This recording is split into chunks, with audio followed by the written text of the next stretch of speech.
Hey mad scientists, don't try to use solar power in your projects until you watch this.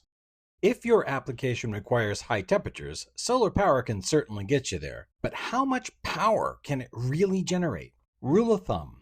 If you're standing on the equator at high noon under clear skies, the sun will deliver at most about 1 horsepower per each square meter of the Earth's surface. That sounds like a lot. 1 horse per square meter? Surely we could power the world with that. So why haven't we? Well, before you go blaming big oil, there are a couple of things you need to know. Think about powering a factory. Industry requires machines, and those machines need motors that use a lot of power. So to set the scale here, think about the kinds of things you could do with an engine from a pickup truck. A mid-sized truck might deliver 300 horsepower. That's a lot of horses. How is it possible to squeeze that many horses into an engine that fits under the hood of a car? Well, it all comes down to energy density. You see, muscle tissue is made up of living cells, each of which contains just a little bit of chemical energy, whereas gasoline is nothing but chemical energy.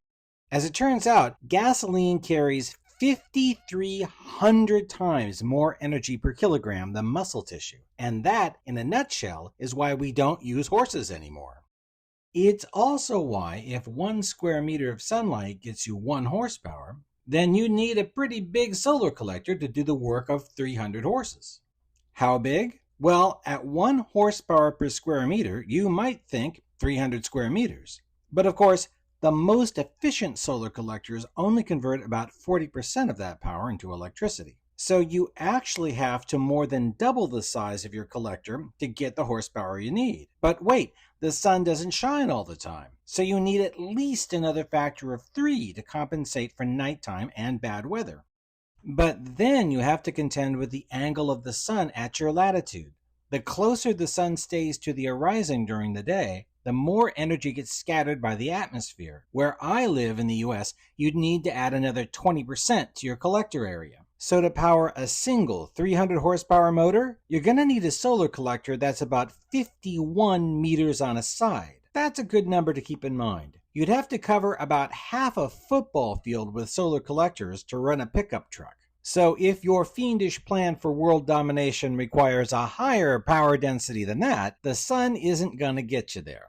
But if your application requires only a modest amount of power, say a couple of kilowatts or less, solar power may be an option. In general, the less power you need for your project, the more likely it is that you'll be able to use the sun to power it. I hope that puts this issue in perspective. Make sure to like and subscribe for more content like this, and check out the Fellowship for Mad Scientists for even more support. See you next time.